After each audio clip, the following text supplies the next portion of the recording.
In the previous video, we created an empty room and we printed this room. So we are asked to provide the length, let's say 10, and the width, let's say 7, and then we print an empty room. The dot means that the cell is empty. Um, Now what we like to do is to place an exit on this board. And because this is the first value that we place, we don't need to worry where we place it. We just can place it anywhere on the board and it will be a valid exit. So we also would like to store the position exit row, and the row will be a number between 0 and without width. So what we need to do, it will be to take the integer of math random, which will generate a number between 0 and 1, and if we multiply with width, which are the number of rows, we'll obtain an index and take the truncate to the in part, we'll obtain an index from 0 to width minus 1, which will be a good exit row. And also we like an exit column, which will do this in a similar manner, but this time we'll multiply by the number of columns, which is the length of the row. So we got these two positions. Now what we want to do, and in the documentation you have that the exit is marked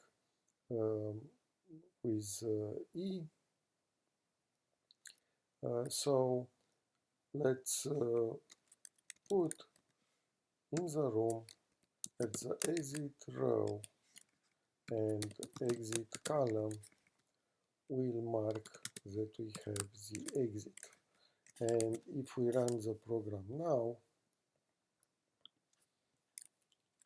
let's put 10 and 10, you can see we have now the exit somewhere on the board.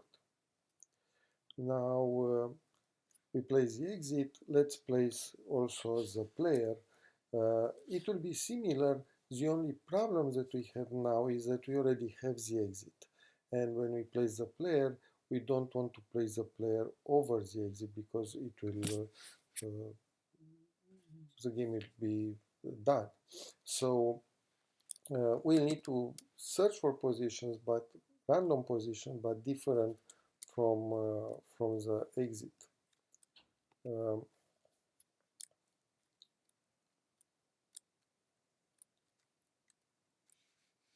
Let's take the player row and we'll not declare it yet because we need to try to post it on the board, and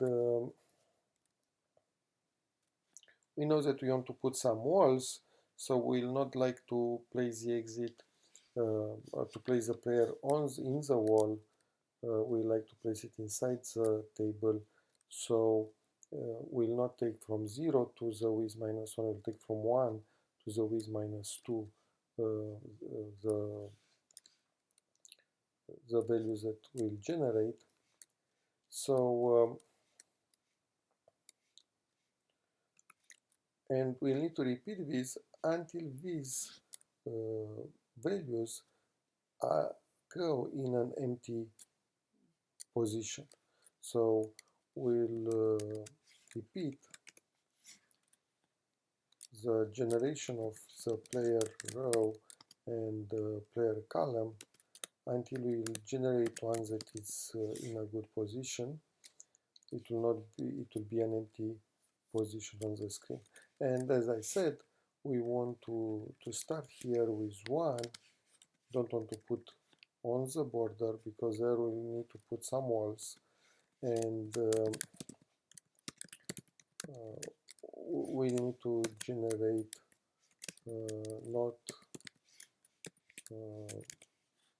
without the two borders, so we'll have width minus 2 number of elements, and same for the column of the player, we'll start with 1 because we don't want to put on the first column, neither on the last column. So, and we'll have only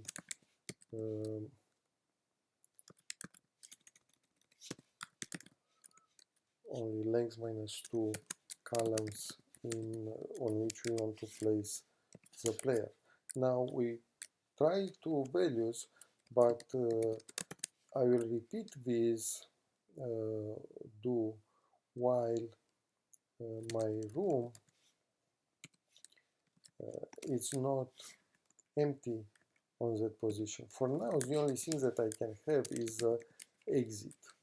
So while this is different of an empty cell, I will repeat taking another player position and so on. Now, once I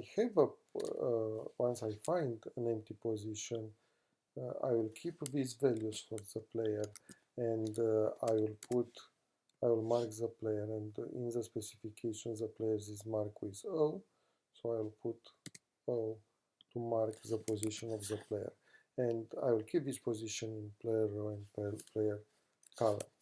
So let's see how this works. We placed the exit and the O, and when we run, we'll have length of the room is 10 with 10, and as you can see, I have the player here and the exit here. Now, what we want to do next will be to add more walls and obstacles in our room.